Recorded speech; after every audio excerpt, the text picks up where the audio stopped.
Ai baby na yanda nake ji da ke nake alfahari da ke. Duk ƙananan yaran nan ba su isa su matso kusa da ni ba.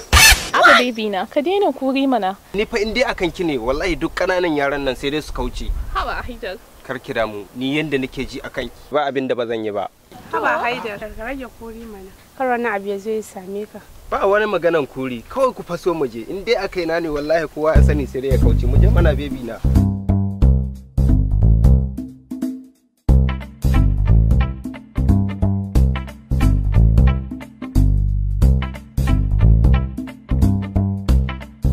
Wannan gayen ba su shigo ba sai wani washe-washe nake. Wallahi in na ga yaro sai na bubbuga mai ita wallahi kai. To baby, me ya faru? A'a, fitsari nake ji.